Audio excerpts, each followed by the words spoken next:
This meeting to order. We have an agenda before us. I'm just wondering if there's any additions to the agenda. Thank you, Mr. Chair and Council.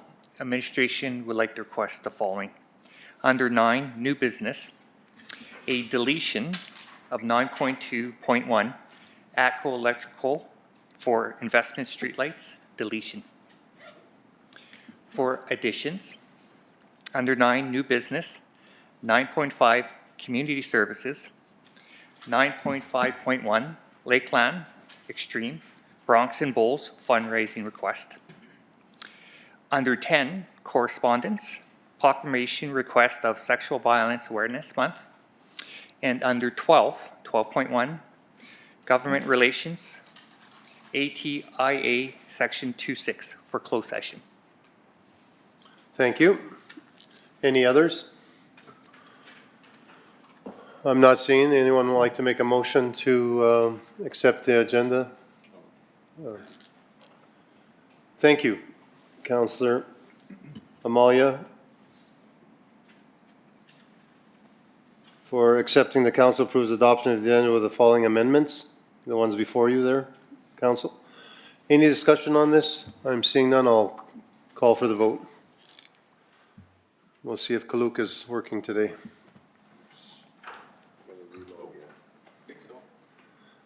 Are you in favor, Dan? Yeah. Yes, all right. That's carried, thank you. Before we get going today, we have a day of mourning today for WCB.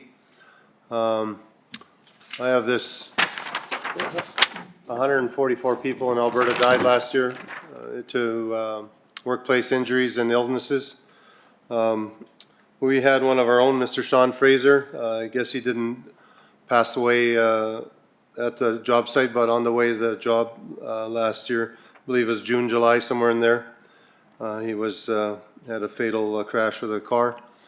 And so we're going to take a moment of silence, and we're going to do it again at 11. I think that's the time that our staff are coming out to do it. So we're going to do it this morning, and then we're going to join staff at 11. So please stand with me.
Thank you.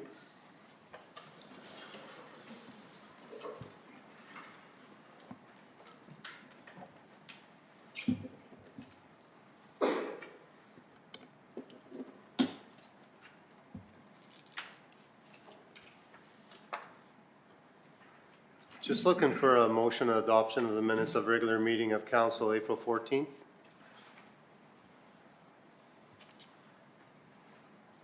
Thank you, Councillor DeShane. We're making that motion that council approves adoption of the minutes of April 14th, 2014 regular meeting of council as presented. Any discussion on this? I'm seeing none. I'll call for the vote.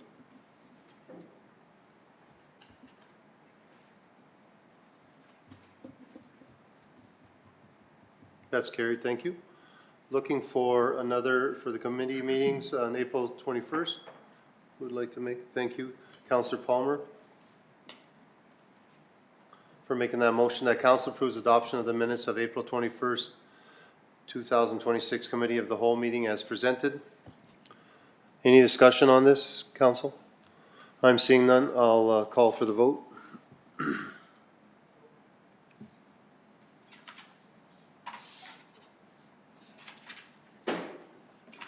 That's carried. Thank you.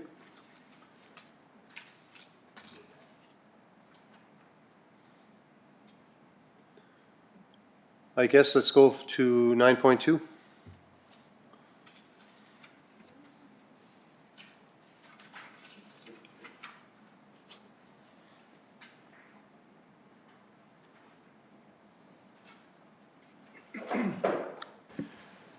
Through the Reeve Hall of Council, good morning. Morning. Good morning. Morning. Today I have with me our team lead for the designated industrial properties, Victor Kaluk. Just want to let council know that this might be the last time he presents or discusses or meets with council in chambers, as he is going to be retiring in the early part of July. So it's, I guess it's nice to get to that point. It's going to be sad for us as a team because he has a wealth of knowledge and experience that we'll have to attempt to get out of his brain between now and then. But It's funny, they're all cheering in the back. I don't know why. Not a chance.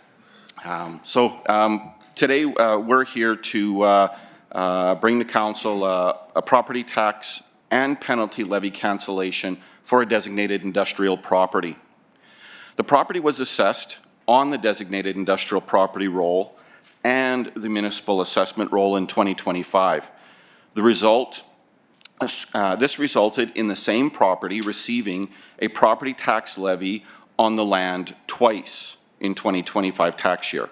Administration is asking council to cancel the 2025 tax levy and subsequent penalty levies on the MD assessment roll totaling $1,228.03. In 2025, this property, defined as provincial disposition MSL 042458, was assessed on the designated industrial assessment roll on roll number 9640428-201. The total assessment was $176,293,540. The 2025 property tax levy was $2,668,660.21. The disposition was also assessed for the land portion of the assessment on the MD assessment roll, roll number 640428-2002. The total assessment was $55,460. The 2025 property tax levy was $996.78. This property also received a September penalty of $119.61 and another penalty March 3rd, 2026 of $111.64. The total levy and penalties is $1,228.03. Section 298 2.1 of the Municipal Government Act provides direction when this scenario occurs.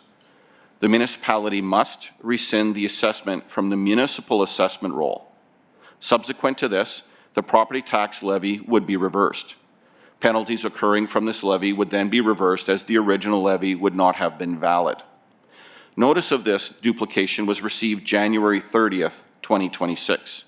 If the notice was received in 2025, the municipal assessment roll would have been revised as per section 289 2.1 of the Municipal Government Act. Section 347.1 of the Municipal Government Act provides council the authority to cancel tax arrears and taxes if it's equitable to do so. Excuse me. So administration is recommending that council approves the cancellation of the 2025 property tax levy and subsequent penalties for roll number 640428-2002, totaling $1,228.03. Thank you.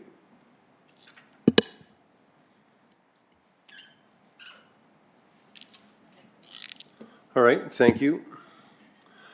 Councillor Palmer for making the motion that council approves cancellation of the 2025 property tax levy, subsequent penalties to roll number 64042820002, totaling $1,228.03.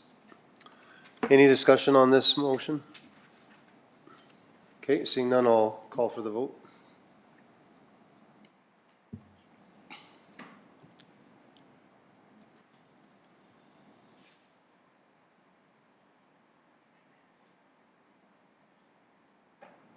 All those in favor? Carried. I don't know, mine ain't coming up. Do you want to say anything or not? 9.3.2, Perfect. Thank you. Thank you. you're welcome.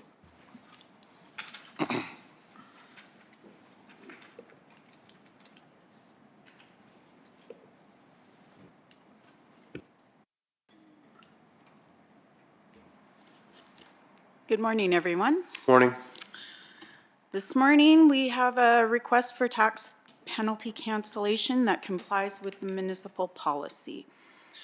MD policy number 1.011, property tax penalty cancellation policy establishes a uniform and consistent approach for council to address property tax penalty payment cancellation requests in the MD. When administration receives property tax cancellation requests for council's consideration, the requests are placed in one of two categories: requests meeting the criteria for policy 1.011 and requests not meeting the criteria of policy 1.011. 6 property tax cancellation requests submitted comply policy 1.011. These requests are summarized below and defined in Appendix A.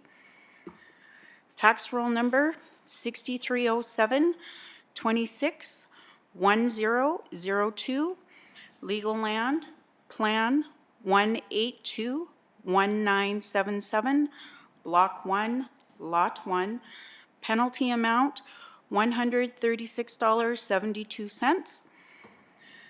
6106 18 20 12, plan number 812 0860, block 1, lot 11, penalty amount $477.22.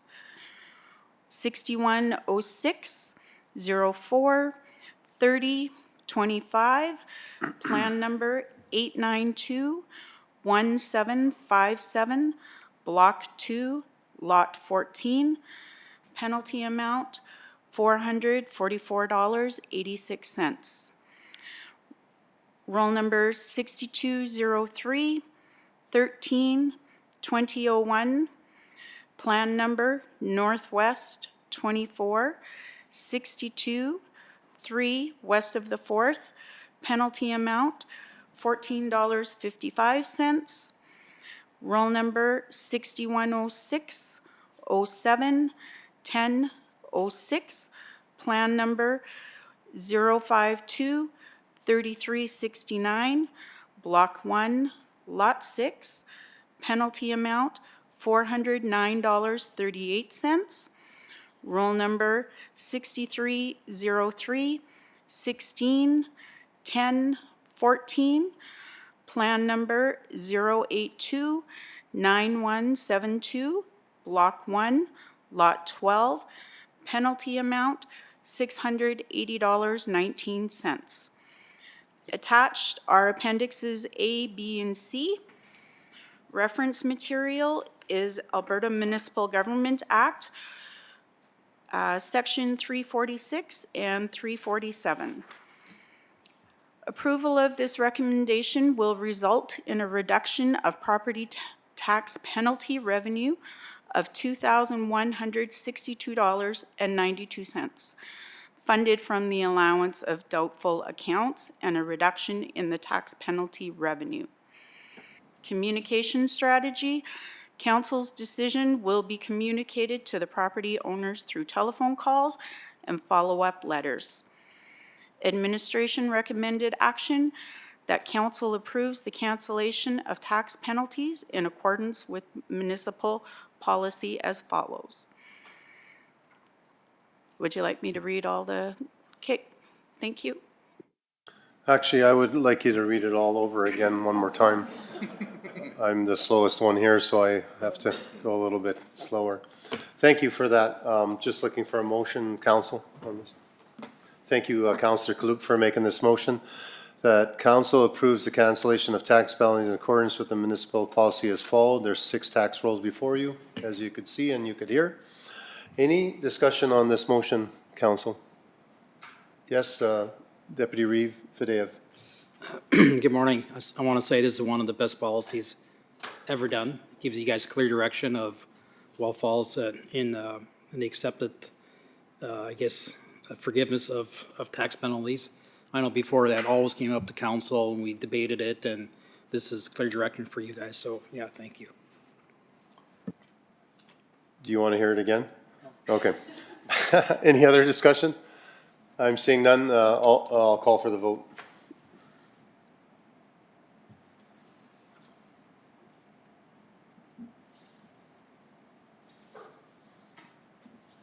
That's carried. Thank you. Thank you. Thank you. Thank you, council.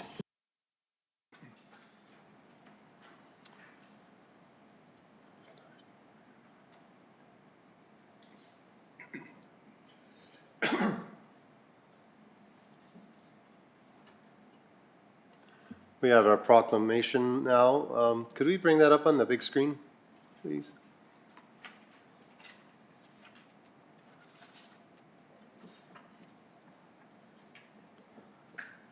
Are you speaking first?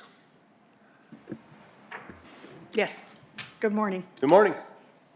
So I am presenting this on behalf of Scott Kovach. Administration requests that council considers proclaiming May 4th to 8th as Economic Development Week in the Municipal District of Bonnyville.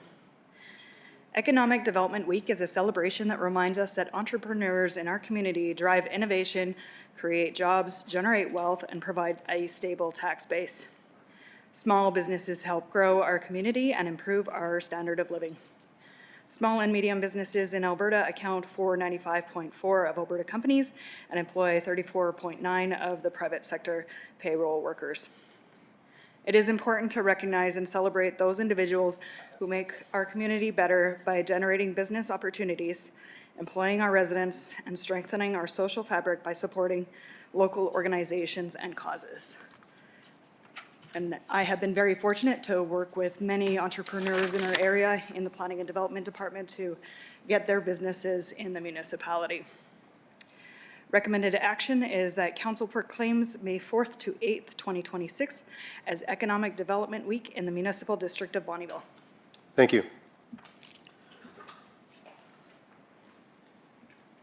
Okay, Economic Development Week, May 4th to the 8th, 2026. Whereas Economic Development Week, designed to expose residents to the idea of starting and running a business, is a world's largest celebration of inventors and job creators who bring ideas to life and launch businesses and hosted municipalities across Canada. And whereas entrepreneurship drives innovation and communities rely on entrepreneurs, take risks to introduce new products and services that improve our standard of living for communities like the Municipal District of Bonnyville. That means creating and retaining jobs in the order to facilitate growth, enhance wealth, and provide a stable tax base. And whereas the Municipal District of Bonnyville entrepreneurs and their businesses look ahead to serious work of strengthening our economy, and whereas innovation and entrepreneurship are the economic foundations of a vibrant and growing community, we want to acknowledge the success and hard work of our entrepreneurs and their committees to our commitment to our community. And whereas economic developers work in the Municipal District of Bonnyville within the province of Alberta. Now therefore be it resolved, I, Barry Klinsky, Reeve of the Municipal District of Bonnyville, proclaim May 4th through May 8th, 2026 as Economic Development Week. Thank you. Yes. Yes, I'm not going to read that again. I can't believe I made it even. I'm getting some of my own medicine. Thank you. 9.5.1, is that correct? Excuse me, Mr. Reeve. Sorry? We need a motion, right? Thank you. Thank you. My fault again.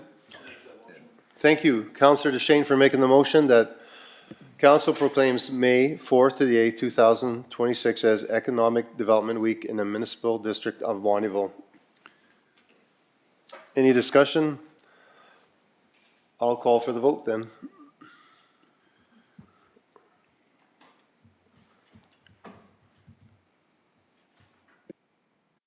That's carried. Thank you. Good morning, Raven Council. Morning. At the regular meeting of council on April 14th, 2026, a delegation was made by the organizers of the Lakeland Extreme Broncs and Bulls, presenting an update on their 2025 event, as well as requesting financial support. Council directed administration to bring their request back for a future meeting of council for consideration. 2026 will be the second year of the event. The inaugural event in 2025 brought the group much success as they were celebrated as having the third place amongst 43 other locations on the circuit. They sold 2,000 tickets to the Friday event and 1,400 for the Saturday event. The event, while ran by a for-profit group, did contribute earnings to the local non-for-profit organizations in 2025, and further continues to pledge support towards in 2026. They believe this event leads to large impact within the community through engagement and support. This group is looking for a 2-year commitment from the MD at the champion rider level for sponsorship for the 2026 and 2027 year. They are requesting a total of $15,000 per year. If approved, they will be committing $10,000 towards the 2-day event on May 8th and 9th in Cold Lake, as well as $5,000 towards a 1-day event on August 29th in Bonnyville. Past givings was $10,000 in 2025, and attached in Appendix A is the sponsorship package for 2026. Referring to the strategic plan, Goal 1, building a prosperous and sustainable community. Cost and source of funding would be $15,000 annually. Source of funding option to be funded through council's grants to individuals and non-government organizations' council giving budget. If communication strategy, this group would be notified through writing of council's decision. The recommendation, administration's recommendation, that council approves the request by the Lakeland Extreme Broncs and Bulls for a 2-year commitment starting in 2026 in the amount of $15,000 per year to be funded from the 2026 council grants to individuals and non-government organization council giving budget. Thank you. Deputy Reed? Yeah, good morning. I think it's always important to provide that help for the first 2 years. But if they're asking for another 2 years, that means that we're involved for 3 years. So, I mean, there's a lot of other, I guess, committees and your social groups that will look for money as well. But I think, moving it to 3 years, is that my understanding? So we sponsored them last year, and they're asking for 2 more years coming? That's Through to Councillor, or Deputy Refideo, correct. So we did sponsor them 2025 for $10,000, and now with the expansion of the event into Bonnyville, 2 years for it, but it's the same event, same organization. So this will be Yeah. 3 years. So 2 plus total. 1 is 3, so Yeah. looking for 3. Yeah, again, I'm so okay with 2 years to help them, but 3 is just, I think it's pushing it. That's just my view of things, but I get it. Just a question there, yeah. Yeah, if you want to make I'm sorry. Caroline, go ahead. Just a question, when they come like next year, they will come every year to council to make that request regardless of whether we approve a 2-year commitment? Through to Councillor Palmer, we can definitely get them to do a summary of the event, just to let us know kind of how it's going, what the numbers were, and the organizations that they did help out and what that contribution looked like. And I also noticed they had an event for barrel racing. Was there ever mention of coming to council for any commitment for funding there? Through to Councillor Palmer, I haven't seen any additional requests for funding on that yet. Okay, thank you. Counselor Amalia? I was just wondering if we know the, the level of support or sponsorship from the city of Cold Lake, because as I read through their information package, there's one paragraph in the event background, this unforgettable tonight is proudly presented by the city of Cold Lake.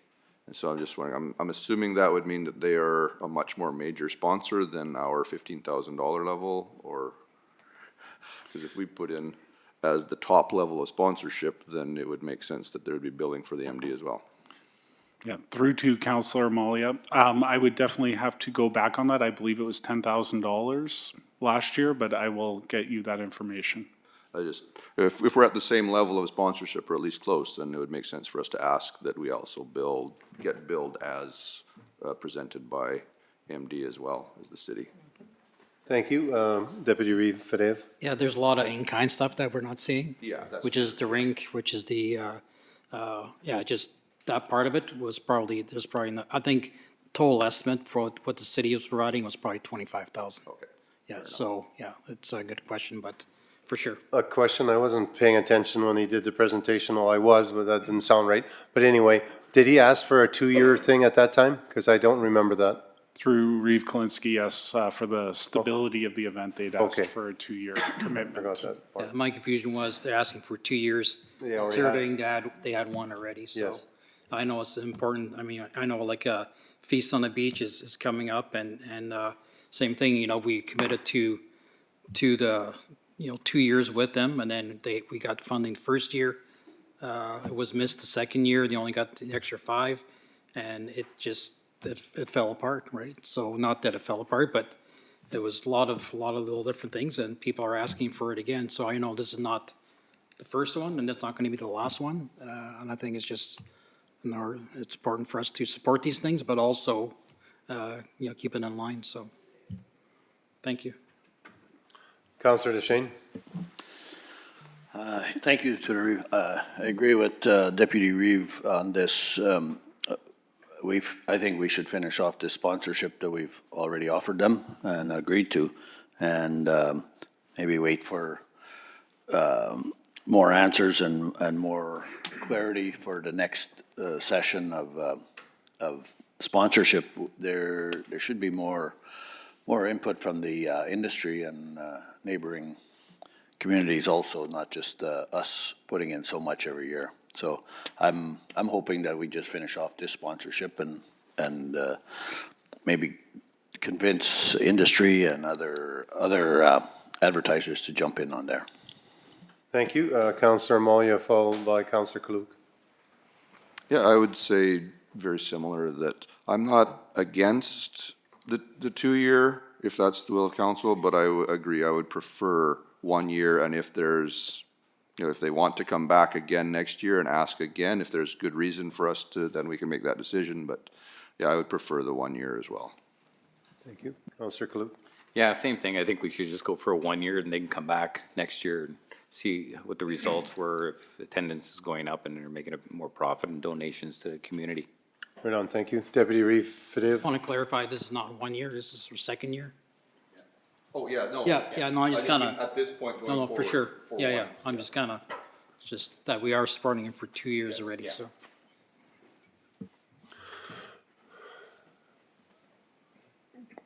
Counselor Crick? Well, I'm hearing everybody say 1 year, so I'll make the motion for 1 year. All right.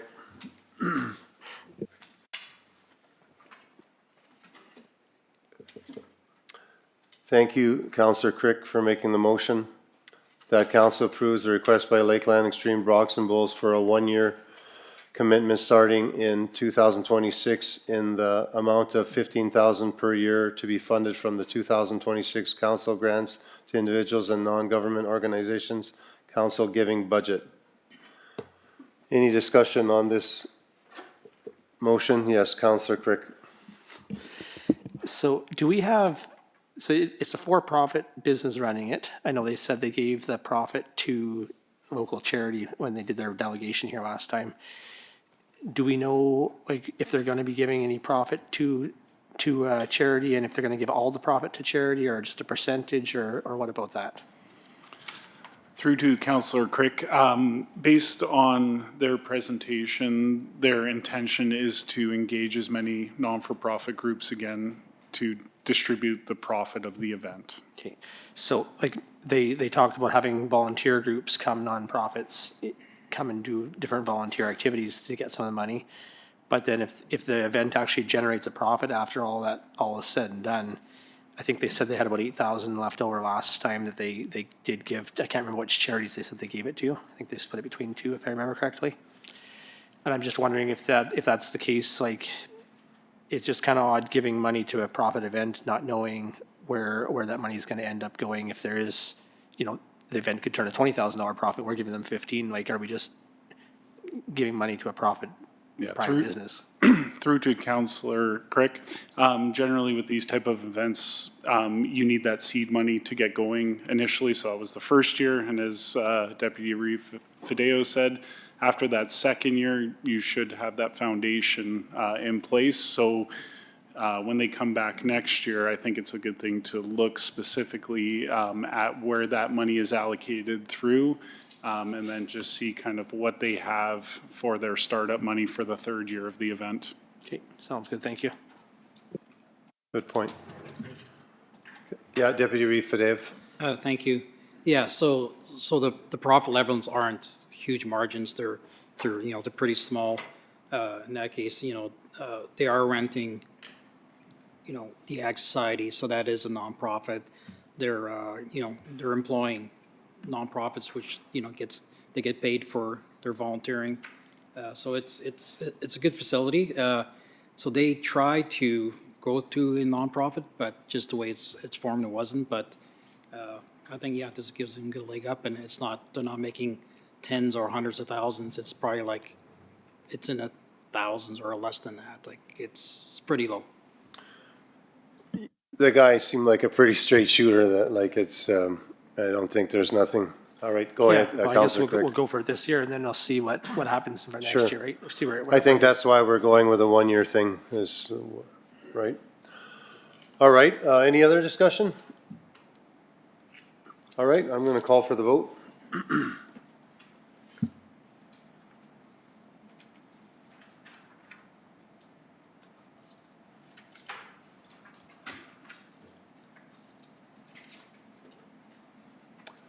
All those in favor? That's carried. Thank you. Thanks. Ian. I just need a 5-minute break here, so we're going to break for 5 minutes.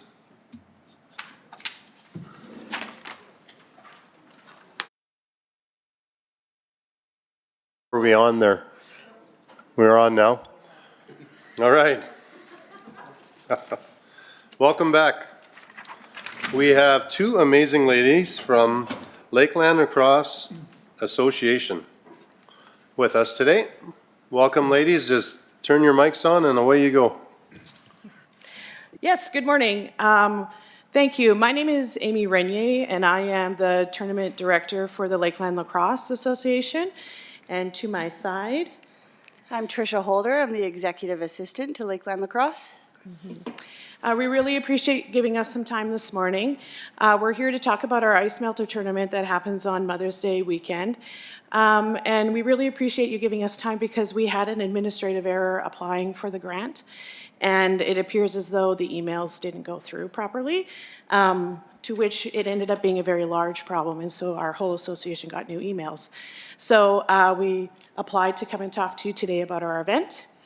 The Ice Melter Tournament is in its 13th year, always held on the same weekend. It's achieved a status in the ALA as a legacy tournament, which means that nobody else can have a tournament on this weekend in our province.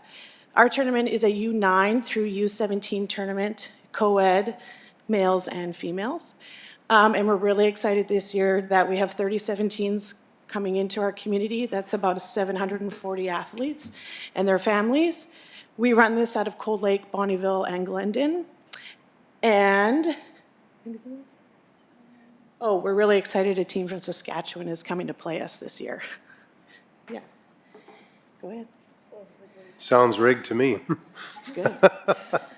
It's actually hard to, encourage teams out of the south and other provinces to come in, because our area isn't well-known to people yet. Although our U-17s won provincials last year, so, Right on. Yeah. It's good to hear. yeah. So we're here asking for a grant that we have received from the MD of Bonnyville over the past years. It helps pay for our tournament, and our tournament is our main fundraiser for our association. Although this year we are going to try and diversify and have a raffle through our teams, because we have noticed a slight down intake in just donations that our association is receiving from local businesses. All right, I guess, do you guys have any questions for us? I'm really good at answering questions. Okay, council, let's ask some questions. Yes, Deputy Reeve Fidev. So, yeah, great event. In regards to the application, so it just didn't meet the deadline, Correct. correct? Yeah. Yeah, an IT error. We've since then switched our email provider. We've had a lot of problems with emails incoming and outgoing. Yeah, I feel your pain. I had that last week for only 2 days, and it was a nightmare. The worst. Yeah, totally, right? So, yeah, thank you. I guess what I know is every parade that I'm in, there's always, your teams are always walking in the parades, and I know Mr. Eric Golan, he's a big, seems like he's everybody's coach from our area, so he promotes, him and his wife promote lacrosse all the time, so yeah, that's really good to see, and like, it seems like every kid, doesn't matter what age, it seems like Mr. Golan has a part in helping out, or it seems like he's a big part of lacrosse for sure. That's for sure. Mr. Golan is coach to all ages. He goes out and helps for drop-ins. He's everybody's favorite because he's like a big teddy bear. But Yeah. And his wife Brandy is also heavily involved in lacrosse. Yeah, I can see, like, it don't matter if we're in Glendon, it seems like they're there with some kids with lacrosse jerseys on, and away they go. So awesome. Deputy Reeve? Yeah, I just, you know, I know we're all here for the same reason, so I want to do the option number one, but instead of bringing it back, I just want to, I guess, consider the breakdown in communication as a great excuse, and move that our administration accepts that their application should be good, so. Okay, we'll wait for the motion to come up, and then we'll.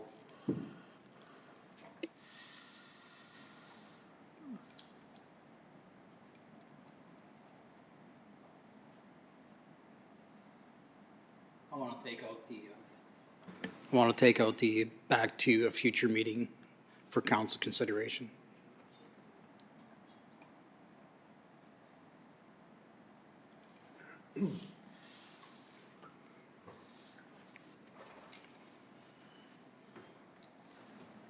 What is the funding request? I didn't see it on my screen here. It's through the, it's right on, I think, application, it's in the application under, The community action grant. yeah. I think under F, 5,000. yeah. Do we need a number on there, or just on our motion? Or do we need just, They've done the process properly, it's just a matter of just the dates. Our application, like we have a deadline. Yeah.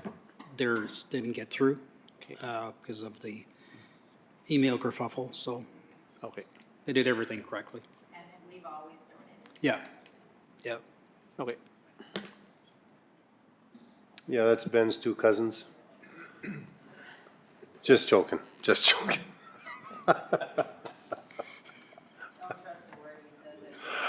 Caroline is one of the greatest ladies you'll ever know.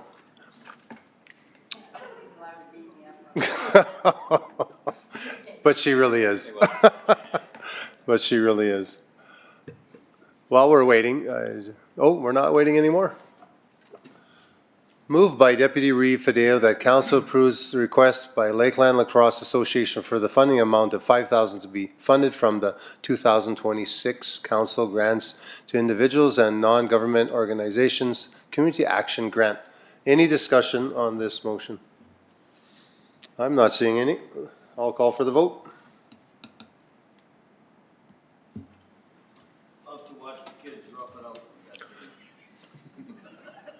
That is, I don't think I could do that game. It's just, yeah, I'm a wimp, I think. I don't know. They just, anything goes from the waist up, right? Pretty well? Yeah.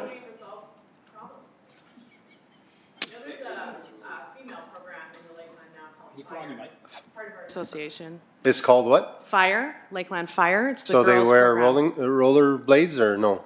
No, it's women's lacrosse. Girls lacrosse. Yeah, no, I just, we have some girls that do roller, so it's kind roller of, derby, yeah. I wouldn't want to give them a stick with those roller, no. No, I think that's a different game. Yeah, it's a new invented game here today. Well, thank you, ladies. Have an awesome rest of the day and a great tournament. Thank you for putting that on. Thank you for having us. Yeah, our pleasure. Yeah, yeah. Thanks, Mr. Golan. I wouldn't want to put a lacrosse stick in that man's hand and have to play against him. Oh, man. Keeps the kids in line. Yeah.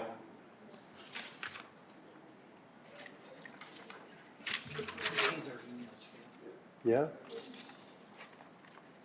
watched those kids win the tournament in Westminster a couple years ago. It's Have to leave town in a hurry. my kids played it for a while there, and man, that's rough, boy. They love it, but it's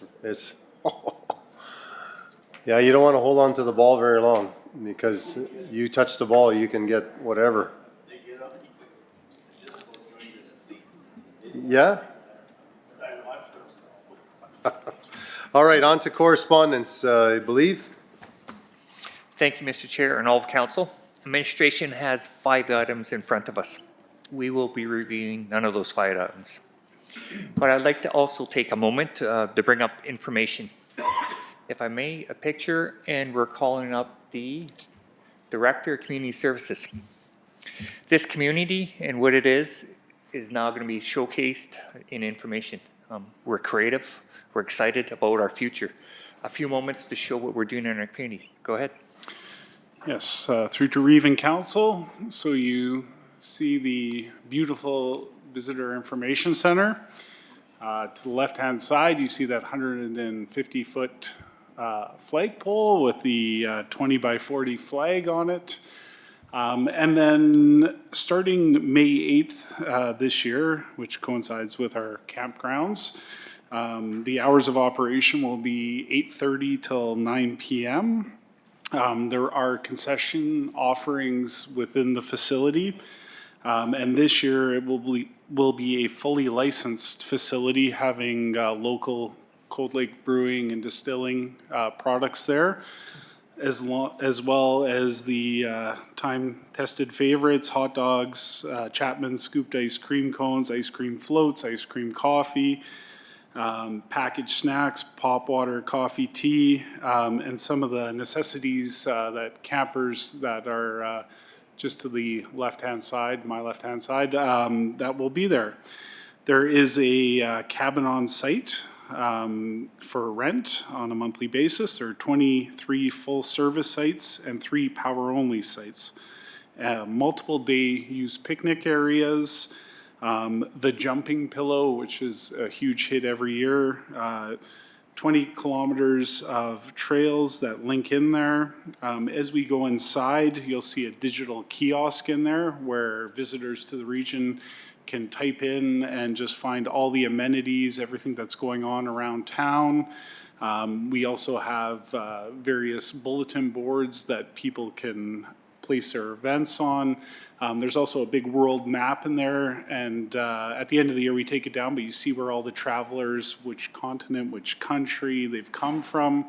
Very, very interesting to just see where our visitors are coming from. Also within it's just a very, as you can see by the picture, and the deck around the back, there's some new patio furniture this year. So just a nice place to relax for people to come. Boat launch, there's a dock, you'll often see kids fishing right off the dock. You'll see some boats in the water. And just a real community gem. Also downstairs can be rented out by groups for meetings, for team building activities. And, we also look at rentals within the building for the upstairs area, as it is a nice area that can comfortably seat, 30, 40 people in it as well. So any inquiries, you can go to our Visitor Information Center. All the numbers are online, contact emails for any of the amazing opportunities that are at this location. Also, we do have a very nice little boutique kind of artisan shop in there, so all local artists. So various pottery, there's fishing lures, there's kind of merch with our logos on, and all kind of artisan crafted kind of candles, belts, leatherwork, you name it. So just wanted to highlight the Visitor Information Center a bit today. Thank you. Deputy Reeve? Good morning. So in regards to local breweries, Journey North, are they, this is just completely out of the question, but I heard that some of their stuff is still in Saskatchewan. So is that something that, are they still operational? Because I know their facility is supposedly closed, but every time I drive by, I see trucks there and things like that, possibly working on that, so I don't know anything about them. Yeah, with the Journey North, from my understanding, they have ceased operation as they're brewing distilling.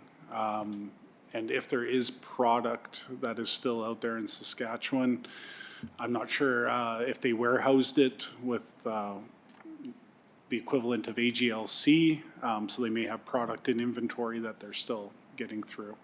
It's a lot of product. Anyways, yeah, just curious, more than anything. So as far as you know, they're still, okay, that's great. Yeah, thank you. Councillor Palmer? Just a quick question through the Reeve to the director. So all of the services and activities that you outline, is that pretty in line with what you did last year? Yeah, through to Councillor Palmer, through a level of service, it will be aligned with the operational hours. The one added element this year was getting the liquor license and having that ability to have functions that have liquor and not having to get sort of a special event permit per use. It can run under the liquor license. So are you finding like the ice cream and all the little things for camping, like for kids and stuff, are you finding that that is quite successful? Like it's something worth moving forward and maybe expanding on? Through Councillor Palmer, definitely last year we did see an uptake in the revenue with regards to sales of those items. So just kind of adding another element to those just to see kind of what happens. But yeah, no, all the other sales were overachieved what we expected. Including ice cream? Ice cream was huge. I hear we might not have ice cream in town this year, maybe if we expanded it there, if that's the case. I drove lots of town just to have the ice cream. So Foothills ice cream. This could be a Palmer initiative here, yeah. I know. Thank you. Don't want to talk about winter anymore because we're all happy, but whoever's idea was to put ice there on the path this year, I heard so many comments and people thank me so much for having that ice there at the information center this year. So whoever had that idea, thank you, and I appreciate that. And yeah, thanks for all you guys do there and the people that work there. Appreciate it. Yeah, I can't speak enough of the staff that we do have out there. We have amazing staff, and even our seasonals coming in, we have a very good team. That's awesome to hear. All right, this is just information. Thank you.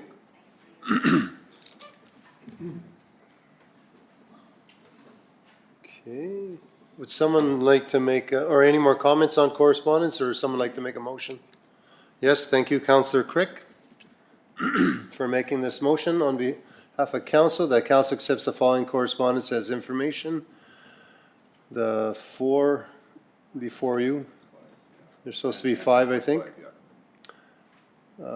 Any discussion on this motion? I'm not seeing any. I'll call for the vote.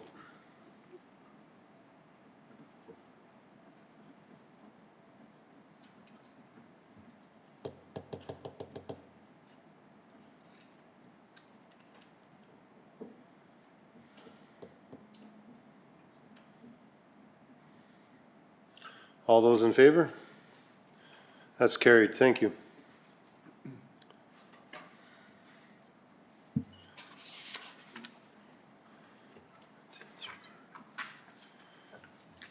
I guess let's go to reports from members of council.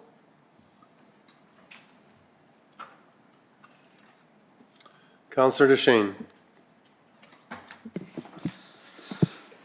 All right, what happened since the last one? A Asher conference in Edmonton, seniors housing and affordable housing in Alberta conference, and nice to have the premier come and visit us there and announce she has a few $1 million for the association, for the foundations, for seniors housing and what do you call it? Some of the low-income housing projects that are coming up in Alberta, and they make a commitment to her and Minister Nixon made a commitment for 10 years to work on seniors housing and affordable housing. So it'll be a few $1 million coming, 200 million a year or 500 million a year. So they're working hard towards that. They think it's one of their major projects that they have to deal with. Other than that, they say there's 860,000 seniors they have to deal with coming up. So they have to house them and look after them. And we did talk about the 3-tier system for lodges, and hopefully that'll come together in some projects and be highlighted and be more accepted. Other than that, we had, what else? An industry liaison meeting, and we asked for a little more product from the oil companies, a little more input from them to work on our roads and stuff, and we'll probably be dealing with them in the next few months more and more, hopefully aggressively, so that should come together. Went to a Greater North Foundation meeting in Athabasca. It was a strategic planning meeting, and we had a Calgary-based company come and work with us on that. And as the Asher Foundation confirmed, we do have to build a war chest at each foundation now. They want money in the bank savings funds, and so we can work towards more buildings and newer equipment and buildings as we grow and to work with the province and that. So they expect each foundation to put some money aside every year for that. What else? BRFA, we did some budget meetings, and probably fellow councillor or Reeve will speak on some of that public budget funding with the BRFA. And last night I attended the Chief's Officers meeting, and we had some good discussions, and we'll probably be discussing some more.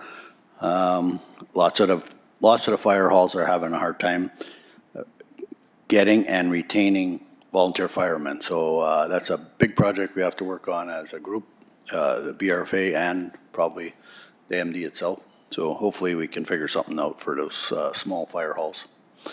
And that's all I have for now. Thank you. Who's next? Councillor Klug? Sure. So I had only 3 events that I took part in, but one of them was Swana down in Calgary. Talked a lot about mattress recycling, deferring from their landfills for airspace. I know we're doing a good part of that already, so I think we should keep doing what we're doing. The other interesting thing that was quite interesting to me was they're taking shingles from the landfill and breaking it down into components. They're getting 4 different components out of it. They're getting the sand, the fiber, the limestone, and the bitumen out of it.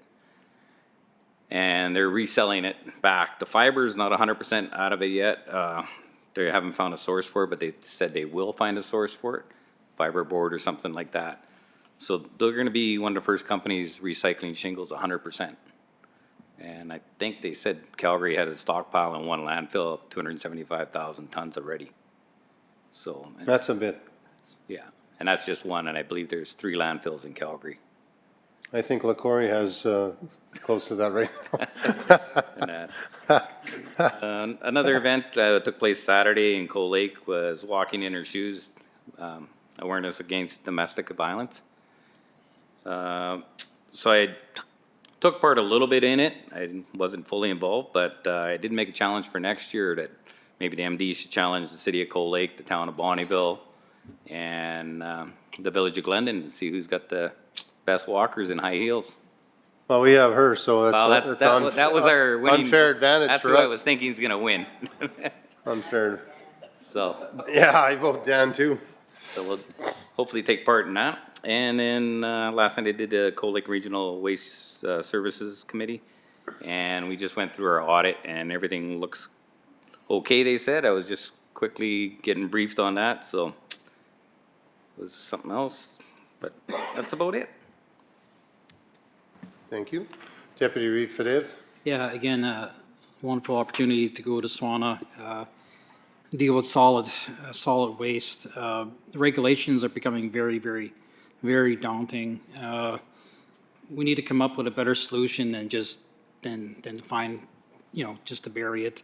Athabasca County was looking at building a new cell, and it's $3.5 to $4 million. Their waste is definitely, they're gonna ship it somewhere else. What I fear is there's only gonna be a couple companies that are gonna be accepting solid waste. And just like any kind of monopoly, prices are gonna go up, way up. So we need to figure out like a better solution than just to bury it.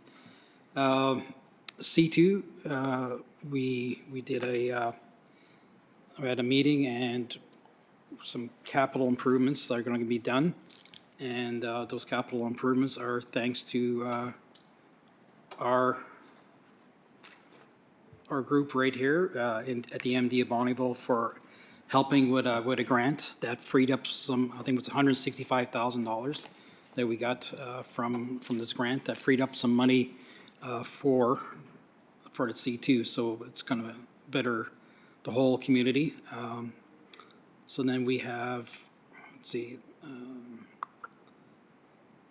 new curtains in the field house. They're going to get done. They're looking at a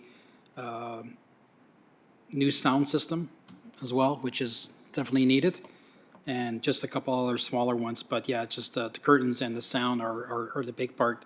And that grant was for $163,500, and then that's thanks to our staff here at the MD to help out with the C2 Center. Library Board, again, they're looking for board members. We talked a lot about the budget and Bill 28. So Cold Lake Library is very fortunate that didn't have any books really that had to get pulled, but there's a lot of conversation to it, and we had James from the Northern Lights Board there as well, talking about a couple of the issues there. So, but that's it. Thank you. Thank you. Councillor Moya. Yeah, actually, I had a pretty light load since our last meeting. But yeah, one of the things, I think I mentioned previously that I had been at the Glendon Public Library Board. And yeah, Bill 28 definitely came up there. James was there presenting, and yeah, so that's a concern for, or a discussion point and concern for all the library boards, it seems to be. So, but yeah, other than that, I missed the C2. I was on the road. I was down High River for a family thing this last weekend. So, but even down there, just the conversations with farmers from that area, southern Alberta, Calgary, Brooks area, everybody's coming across. I mean, they don't have the snow we have, but they've still got a completely different spring than usual. And so just to see and hear the resiliency of the rural areas from across the province and how everybody's struggling with roads and bridges and other issues and washouts and things. But yeah, so not an official meeting, but again, just again seeing across the province what everybody's going through. Yeah, other than that, I had a few committee meetings with my cows and calving's going well. No, Yeah. that was a sheep, that wasn't a cow. Okay. Karen, Counselor Palmer. I had a business support networking meeting with the Chamber with Scott Sear as the main speaker. Main topic, of course, was Highway 28, so he highlighted a few things. My understanding, not a whole lot has changed from what we already know. There is a public information session on June 26th that will be held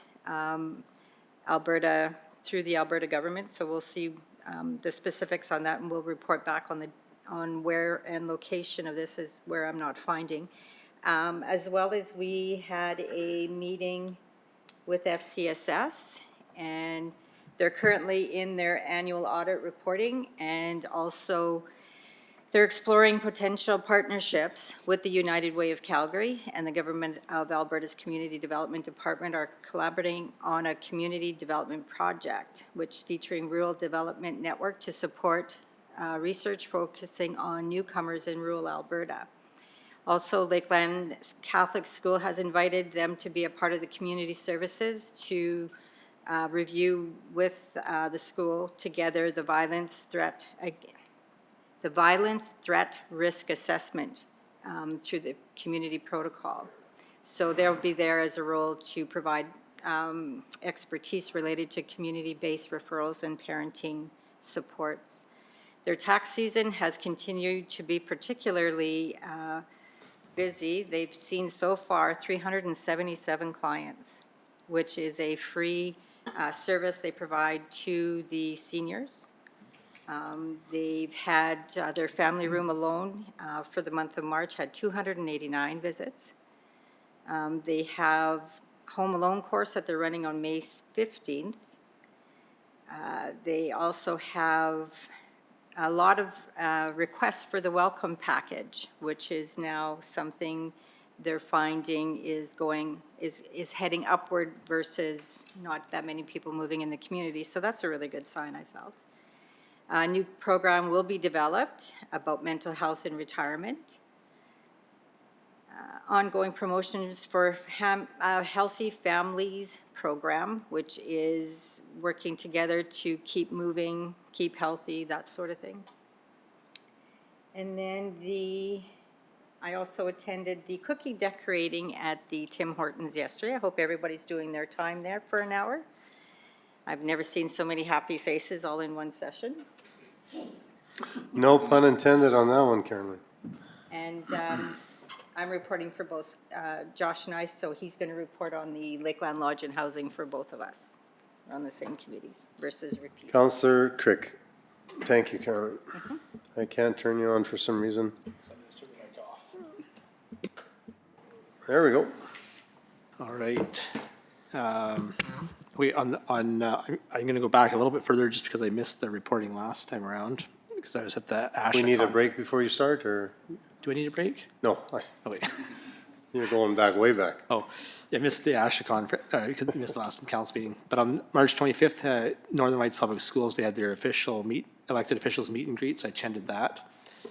And then on the 26th, there was an official launch of Link Up 55 at the C2 Center, did that. I'll skip the FCSS because Councilor Prommel did a good job on that one. I attended the Cold Lake Library. There was a conversation about future of energy in the area, and I think it was more concerns about the Pathways project than anything.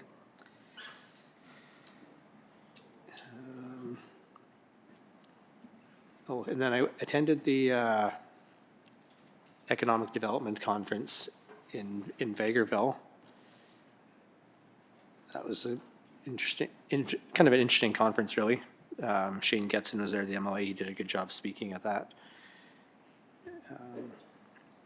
On the 16th of April, we had Industry Liaison Committee meeting, and I think Monty did a really good job then, just kind of laying out to the oil companies what we expect on our roads. Our roads get a lot of use by the industry. Their trucks come out, pull mud and stuff onto them, and they need to be cleaned up right away. So Monty did a good job of that. Had a Bonnyville Regional Water Service Commission meeting. Let's see here, the Glendon water line should be a shovel-ready project by July. It'll just be waiting to receive funding to go ahead.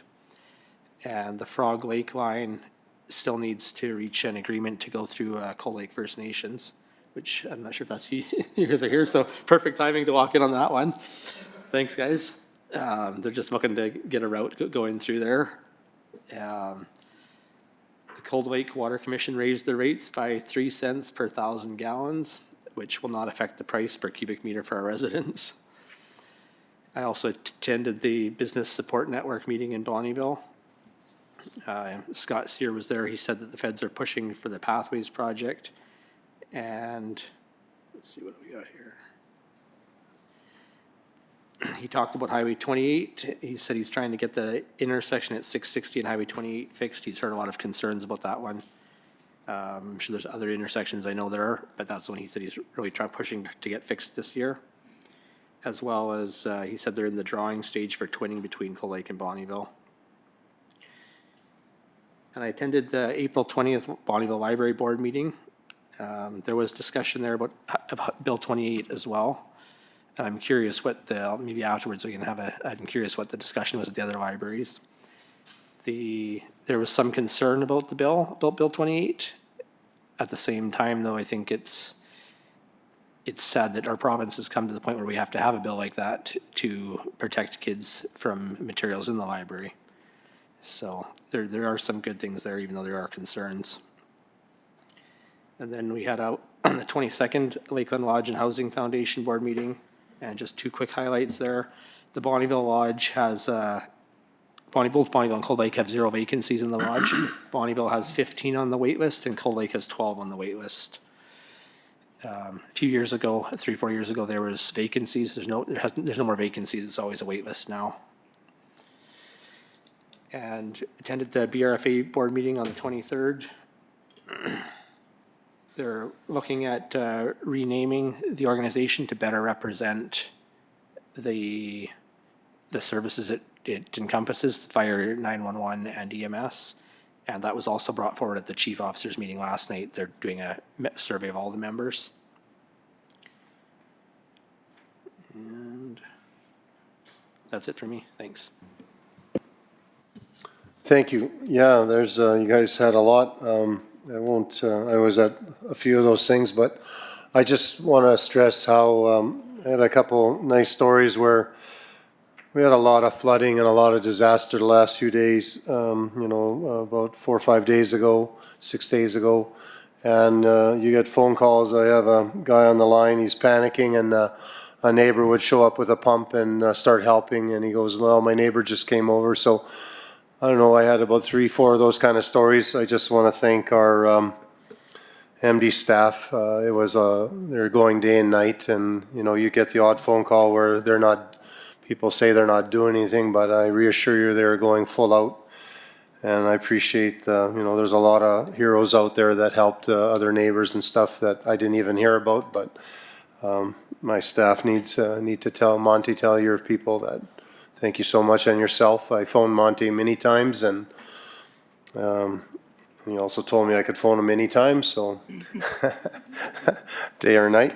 But anyway, I would like to thank our staff and the people out there that helped other people that were in stress. There's a lot of stress in the last few days, and like you said, for the farming community out there, if you had cattle, that was a pretty stressful few days. There's a lot of extra work, but we're Albertans, we got through it. So thank you for the reports. Council, would you like to say something else, Councillor Amalia? Yeah, I forgot to specifically mention, and as you're saying, want to reiterate that. I just wanted to say that I want to thank the people of Ward 3, and I'm sure others as well, for their patience during all of that. I did get a number of phone calls and text messages and such, and for the most part, it was, you know, here's a problem, but they understood. They said, we know you guys are busy, but, you know, I can't get out of my yard to the, to go down the road because there's no, the road's flooded, things like that. But they understood, they were very patient, and I want to thank them and as well as the staff for dealing with it. I tried to just leave, I didn't bother them with phone calls. I just sent messages and let them be able to deal with it on their time.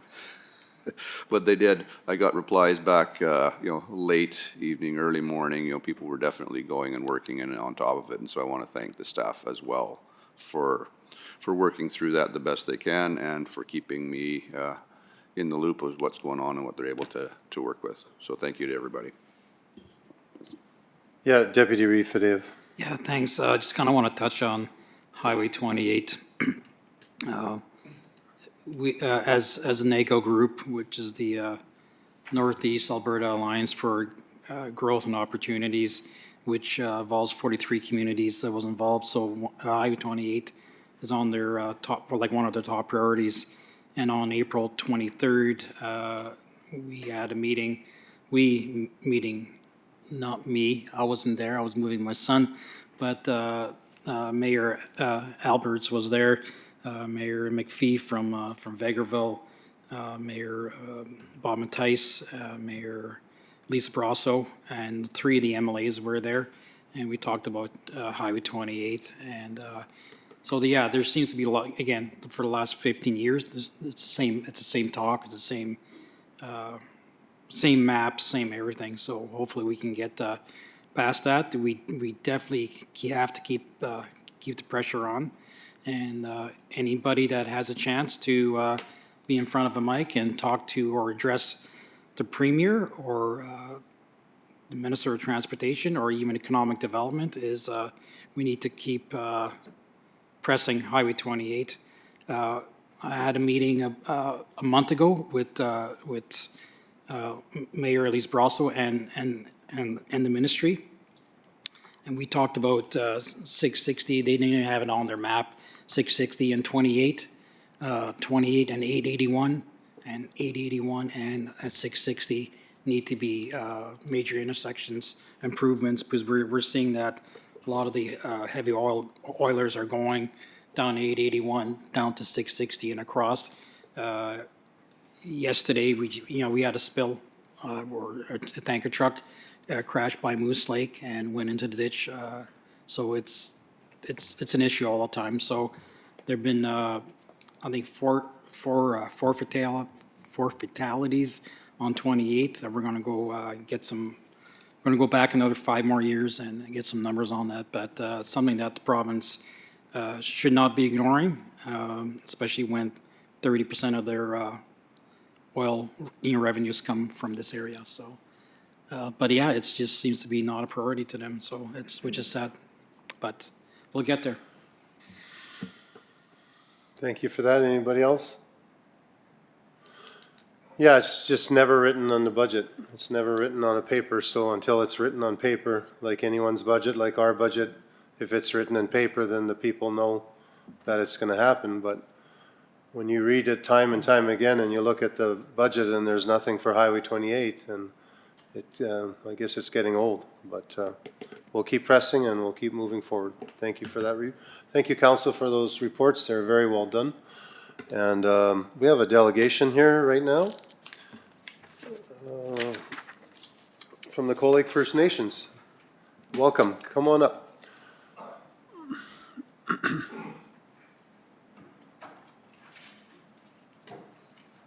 Thank you, Mr. Reeve. Thank you, Mr. Reeve and Council. We appreciate the opportunity to come to you guys today. Are the slides going to go up, or do I put them up on my? They're up. They're up? Okay.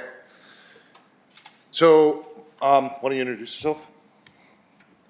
Hi, I'm Nicole Nichols. I am the Consultation and Lands Manager for Cold Lake First Nations in the Lands and Resources Department. And my name is Finlay McDermott. I am a manager in the Lands and Resources Department, and I work mostly on off-reserve issues. I'm a biologist by training. And one of the files that we've been handling, next slide, please. Or do I? Oh, okay. My section of the department looks really at that big green polygon on the map, and we handle, between Nicole and I, we handle most of the off-reserve issues that occur at the nation. Currently, we're maintaining a bunch of recreation areas, including 2 provincial park sites under contract. We have a lease facility at English Bay. If you've ever been out there, you'll see red roofed cabins. Those are ours. And we build and operate sites on the air weapons range for Cold Lake First Nation members. Our work also covers a lot of environmental monitoring. We do a lot of work around water quality, water quantity, fisheries. We do land use planning. We run youth programs.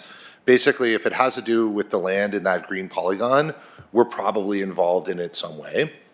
Next slide, please. And so we're always looking around and thinking about what's happening in, the policy space. And so I think all of you guys will be aware that there's a new South Athabasca sub-regional plan that's been proposed in draft. Is anybody, are you guys aware of it? Not aware of it? Yes? Okay. So you'll be then aware that the engagement period is now closed. And in the draft, there were some components around recreation on Crown lands where we thought there would be an opportunity to collaborate with the MD on potentially some sites. And so we've been having some conversations with your staff, with Matt Jantz, or is it Yantz? Am I pronouncing it wrong? Yeah. Close enough? Okay.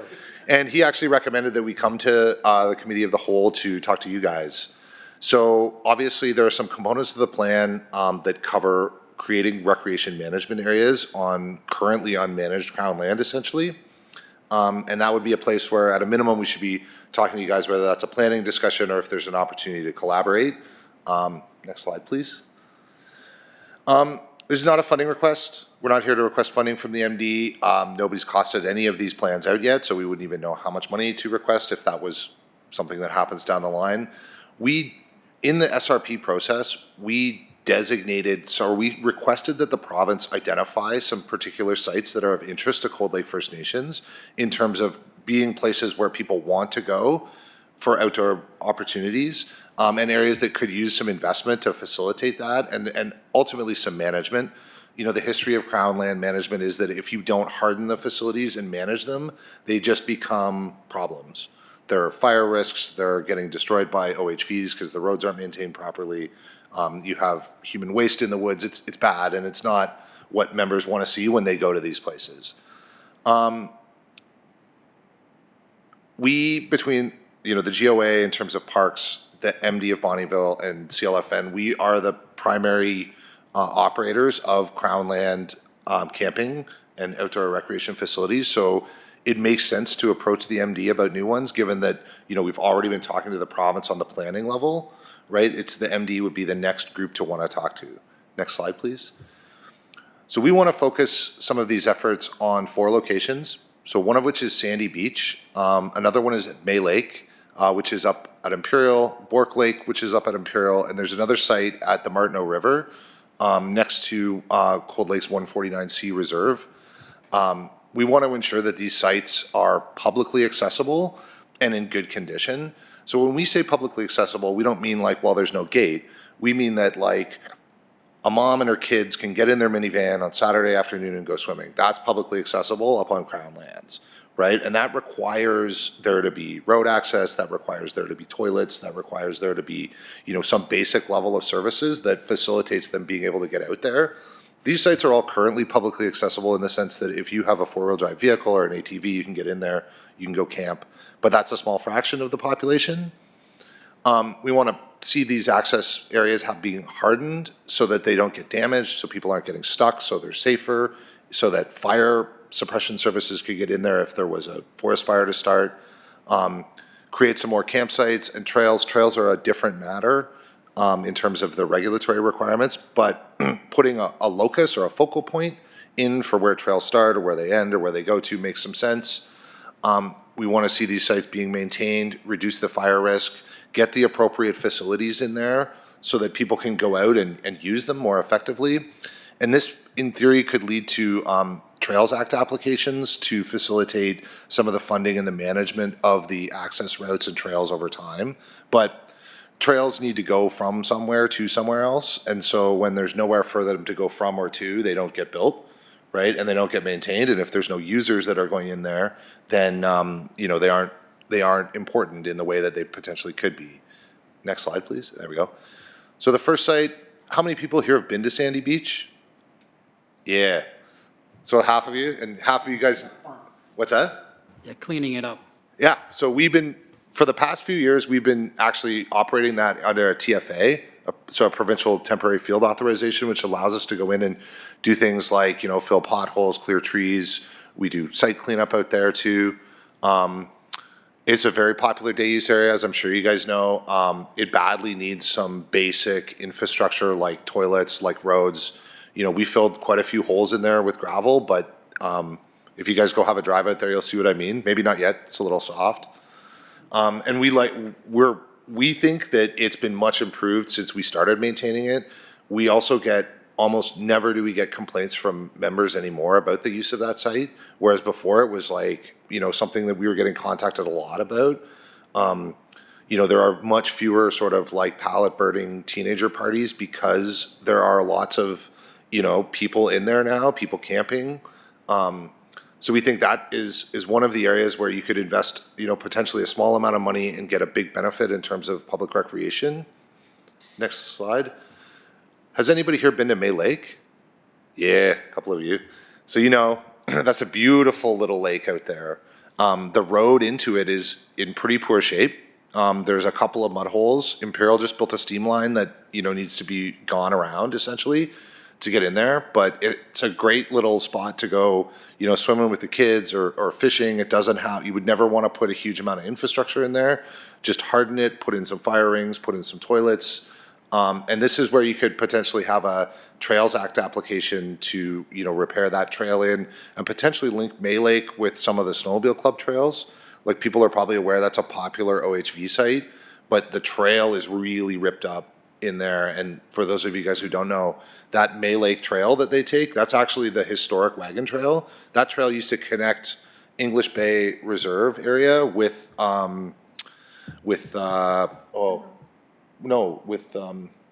Janvier and Heart Lake. So it used to go all the way up that way. That was kind of the starting point of that trail. Next slide, please. Bork Lake, I'm sure people have been to Bork Lake. Yep. Nice spot, good jackfish. Access in that south side isn't bad. That north side is a really nice campground in there that's just totally undeveloped. Has a couple of mud holes that keep people from getting in there. They're already being used for random camping, and it's easily accessible from, you know, Imperial's road network on the west side of the lake there. Next slide, please. And then this is probably the more challenging site, is the Martineau River. This is one of the last really remote areas that's accessible from, you know, near a road. That is also a historic wagon trail. This one went to Primrose Lake around the east side. It actually was the old historic route on the east side of Primrose Lake. There was a church, and this is the old travel route there that would link back to the logging era. Right now it's impassable in a lot of places due to beavers and trucks. It's also the primary access route to CLFN's reserve lands. Another potential spot for a Trails Act application. You know, the jam we're in on this route essentially is like, if we go and invest the money into, you know, repairing that trail so we can get out there, we can't gate it or manage it without a Trails Act application, right? And so we would be in a position where we'd be potentially spending a lot of money to put a road in there and then not be able to, you know, close it during, say, right now, right? And that's not gonna be a very popular situation with the nation's members. Next slide, please. So why would we want to collaborate, you know, here with the MD? It's to improve outdoor recreation opportunities for people in the region, potentially to increase access to provincial grant dollars. So we are told, and, you know, like, you know, Reeve was talking about, that Mr. Reeve was talking about, the province says things, but do they put it in budgets? It's important to us that if the province says things and says they're going to put it into budgets, that we actually have a plan to make that real, right? Otherwise it does just sit there on paper. You know, we want to see investments into some public infrastructure out on those public lands. We know that public land users are not a big group, right? But it is a big tourism draw. You know, people come to this region. I noticed these sites are blank spots on your guys' summer activities map in the lobby there.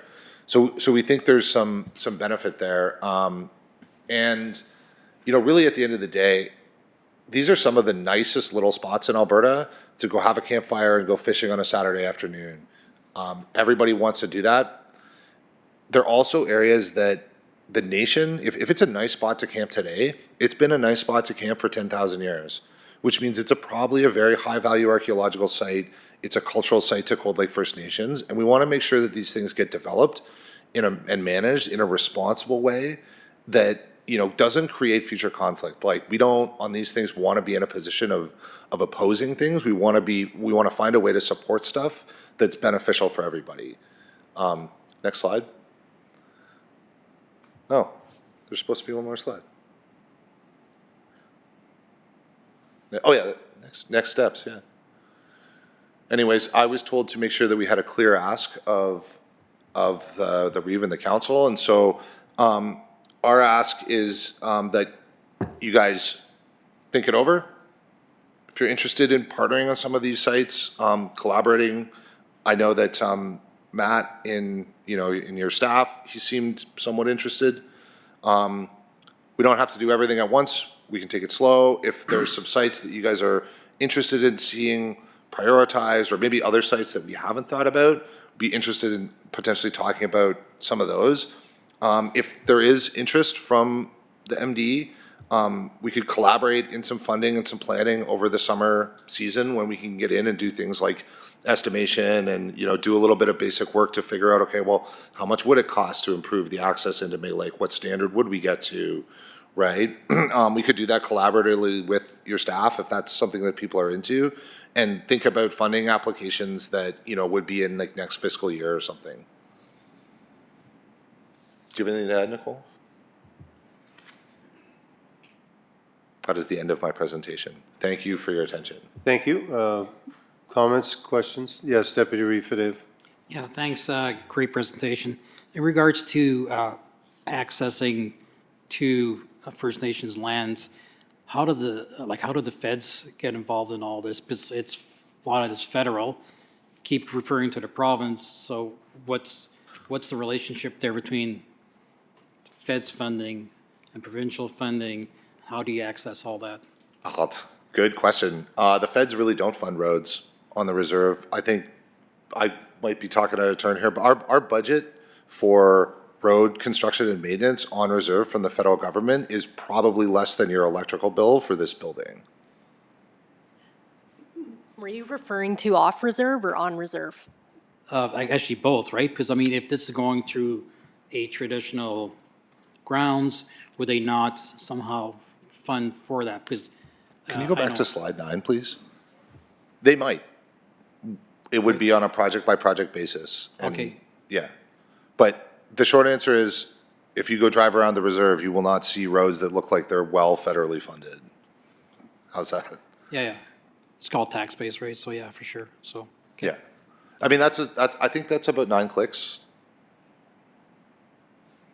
Is that the same road that crosses that bridge? No. It connects up just north of the Martineau Bridge. Okay. Yeah, Councillor Deschênes. So what I'm hearing is the new South Athabasca Sub-Regional Plan being joined with the Cold Lake Sub-Regional Plan, and that you will be given authority over the land use? No? No. You will be, are you being asked to, how would I word that, to do the recreational part of that, or are you just taking that as an initiative? Initiative. Okay. So through the engagement on the plan, we were given the opportunity to provide input. And so some of the input we provided said that, hey, here's some recreation areas that could be developed and made better. And so we want to see those things. The same actually goes for tourism. So the problem is, if you have recreation everywhere, you have recreation nowhere. Nobody invests the money into the, roads, the boat launches. Like, they actually need some planning and some, strategic top-level direction to say, this is where we will focus these efforts. So we provided these locations as potential options. Okay. Okay, two things. So Todd Lowen has spoke about and has announced that he's going to be developing more campgrounds and campsites and stuff like this. He's made that announcement already, so is he going to be part of this recreation system, or is it we're all on our own here on this? That's a very good question. I think Minister Lowen's focus has been in southern Alberta, in Kananaskis. I think that the province could certainly spend some money developing sites up here if they were potentially given plans that could be funded. We certainly haven't had any conversations with Minister Lowen or his staff about this. We came to you guys first to find out if there was interest from the MD. If there's not, then that's okay. You know, we don't, yeah. All right, another thing, a couple of terms ago, when I was in council, I had made a suggestion that the recreational trails for skidooing, quadding, ATVs, skiing, cross-country skiing, all this, instead of just making trails around here, we could go up on some of those original trails and lay wooden matting in the trail so we don't destroy the place completely that way. We may have to watch what we're doing for the loggers and oil field guys, but I was wondering if there's any interest in that, going back and forth from those lakes there. Yeah, absolutely. So the situation is that you cannot just sort of go and be like, okay, well, that's my trail now. You have to make an application under the Trails Act. There has to be a designated trail manager, and that's often a group. So in the case of the Snowmobile Club, the Cold Lake Snowmobile Club or the Bonnyville Club can make application there. There is no formal summer, like OHV, ATV group who would be in a position to take that on. We would certainly look at that as potentially part of these sites, because I think I would personally pitch a bunch of them essentially as like ATV access initially. Like, it's a nice idea to get minivans in there all the time, but the moment you say that you're gonna build that big a road, then, you know, you're into like some pretty expensive, you know, road construction pretty quickly. So like Trails Act makes some sense. Again, the question is who would be the trail manager? I mean, you have to have a not-for-profit. It's not a thing that Cold Lake First Nations can just do. So for those of you guys who don't know, like where we have taken Crown land leases for, say, our camp at English Bay, that lease cannot be between the nation and the province. It must be between a not-for-profit or a third party that the nation controls. So there's regulatory barriers to prevent the province from just handing over, say, a trail to Cold Lake First Nations. It wouldn't quite work that way, but it is something we see as a big need. Okay. Last point, just wondering if you've approached or are willing to approach Riverland Trail Systems or Unicor Systems to see if they wanted to be part of that system and work with you. If not, just a suggestion anyway. Thank you for your input. Oh, you're welcome. And yes, we will certainly consider that. Councillor Palmer. Through the Reeve. I think a lot of these recreational ideas moving forward, I think is worth exploring with administration looking into seeing, you know, this particular map is I don't have my landmarks, like the top map, the first or the second page, so I'm not even sure where everything is lining up here because there's no Alberta boundary. Oh. So I'm a little lost on this map, but ultimately, I think administration can review some of the things, see what the grant fundings are, what other groups are out there, what, you know, just kind of like a base plan moving forward. I think recreation is what we've always wanted to support here and make this a recreational, diversified community, lakeland. So, yeah, definitely worth looking into, I think. Yeah, you know, my team specifically, we spend a lot of time and effort on backcountry operations, right? Like we have all the stuff that you need to get in there, and that's not something that municipalities or the province typically have locally, right? Like, you know, you guys probably don't maintain anything anywhere like a 1-ton truck can't go, right? Mm-hmm. And yeah. Yeah, a lot of people like getting to the back, you know, they don't want a paved road there. I'm sure there's, you know, as many people that might want a road there, they don't want a road there. Yeah. Because they like to experience the, I know I done a lot of it in my, you know, I don't have a feeling either way, I guess, but I have done a lot of, you know, when the kids are growing up, we used to take that trail and go all the way to Marie Lake. And then we also did the odd venture to May Lake. And I remember having to take all the fan belts off the old 71 Chevy so you could go across the creek there, right, to make it. And then you still couldn't make it, then you had to take a boat and go across the, you know, the Beaver, the dams and to get to May Lake. And then we'd actually camp on the island there. So it was quite a, you know, to do some of that, it was a great thing. So I think even Ben and I, when we were kids, we, at Bork Lake, we went camping one time, probably 40-some years ago. And we went fishing up by the island there. So I do have a lot of history of going to those lakes from a child and stuff. So as many people want to go there on maybe a nice road, I'm sure still a lot of people in our area like to just have the great outdoors. So, but thank you.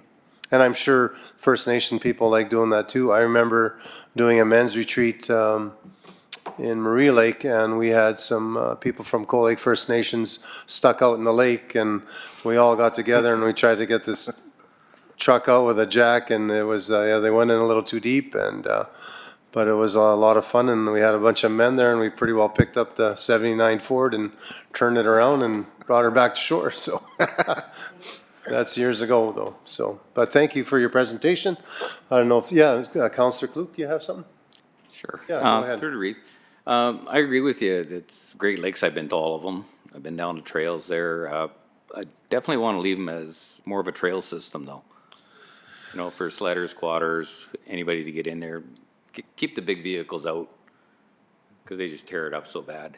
Oh, I agree. You know, and it'd be nice. I've been to May Lake a lot of times, and different people, kids and wives, and no facilities. They're not very happy sometimes. If we could get something like that out there, it'd be great, I think. Yeah, I just think if you're on a quad trip and you think you're going to some remote area and then you show up and there's a bunch of vehicles there, it's not the same anymore. And we have some of those pristine places in our MD, and I don't know if that would sell very good, but, you know, but thanks for the presentation. I appreciate it. And our people will work with your people. And Okay, yeah, so just, Councillor Kolek, so the metric we use is, so if we have a family and we figure their maximum time they're gonna spend in a place is about 3 hours until you put in a toilet, and then they'll be there all day. yeah, So, okay. Good. Any, oh, yes, sorry, Councillor Amalia. Yeah, I'm kind of in agreement with some of that, is that I'm not as familiar with all of these sites, so I can't point to one or the other, but yeah, I mean, it's one thing to say certain ones maybe could have minivan access, but I do like the idea of more of the backcountry type of stuff. But I agree that even in those situations, you still need to do something to, like you said, harden it. Even if it's not minivan access, especially, you know, the toilets and some dedicated fire pits or at least fire locations, things like that.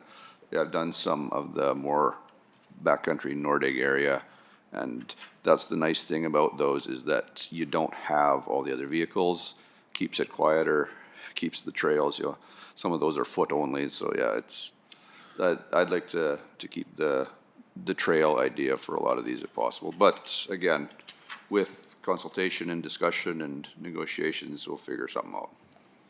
yeah, I mean, I guess we're not set on the idea that we need to have minivans or it's not outdoor recreation. It's more like when we think about what does accessible mean, right? Like accessible to a lot of people, they don't have quads, right? And so it could be more accessible without being a paved highway. I think one of the things I wouldn't probably want to see anywhere but maybe Sandy Beach is you'd never want to build something that was good enough to get an RV in, right? Like you don't want to turn it into an RV park out there. Okay. And the other thing is that, you know, the right guys in the right, like you were talking about, the right guys in the right frame of mind, and you can get any vehicle anywhere. Yeah, well, you're not stopping those guys. Councillor Klug. Through the Reed. So like Sandy Beach, I remember going out there in the 80s and stuff like that. Real nice beach and all that. So you're thinking more of a day use area for everybody? So currently, it's Crown Land Camping. So the only requirement is that you move your trailer every 14 days. Lots of people go out there and stay for weeks. Yeah, like I would like to put in facilities that support day use, right? But we would probably not, I don't think you would want to block people from going there unless it became some sort of a management problem, right? Like, I don't think anybody wants to see these areas become restricted, more like better. Okay, thanks. All right, thank you for that. They used to call him Pellet Kaluk in his day. My apologies. Pallet. I said that wrong. Thank you for your time here today. Thank you for your this delegation, and yeah, we'll work together. Thank you. Thank you guys very much. Have an awesome day. Okay, at this time, we're going to join with our staff in the out there, and we're going to have another moments of silence for workers' compensation. Are they? Okay.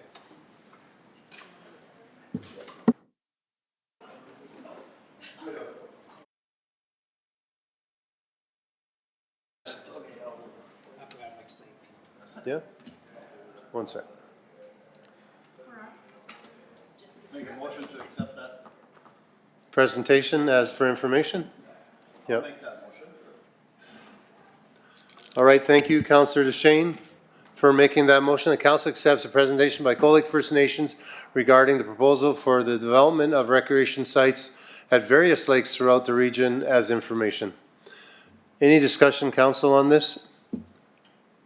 I'm not seeing none. I'll call for the vote.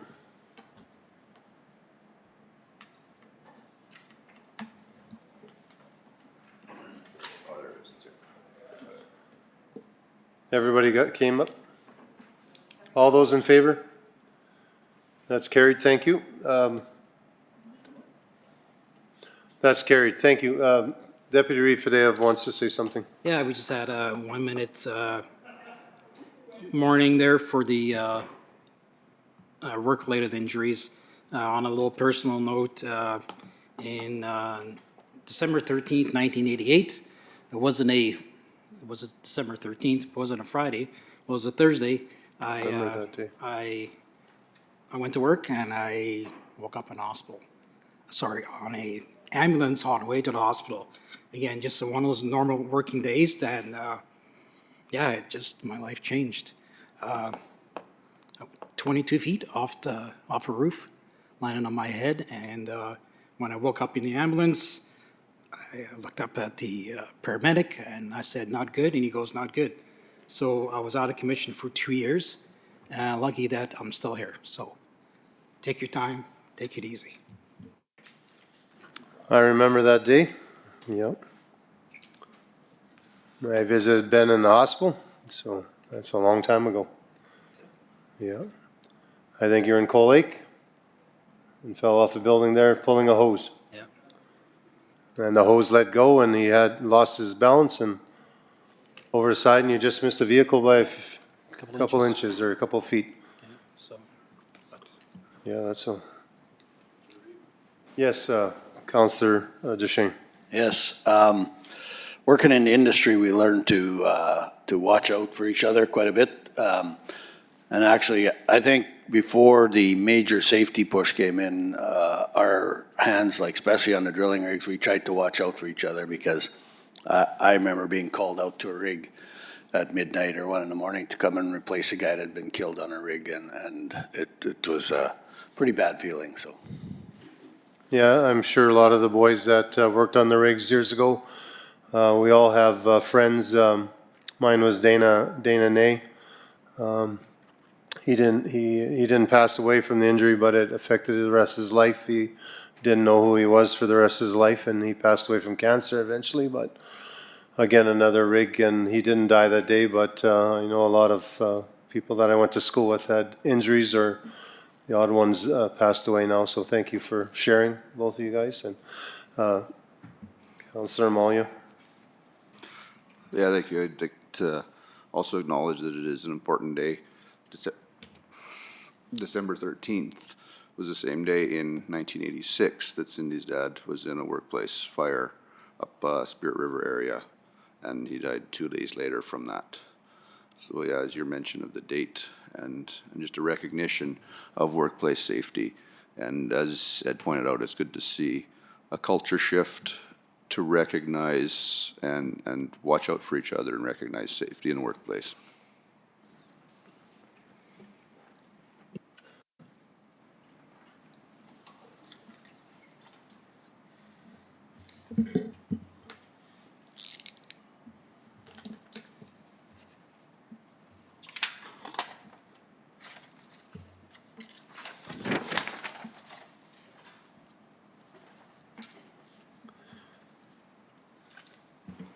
I'll make the motion to go on closed session. Thank you. Any discussion?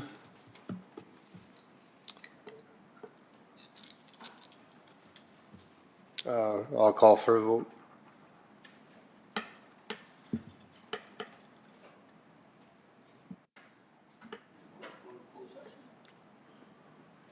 All those in favor? That's carried, thank you.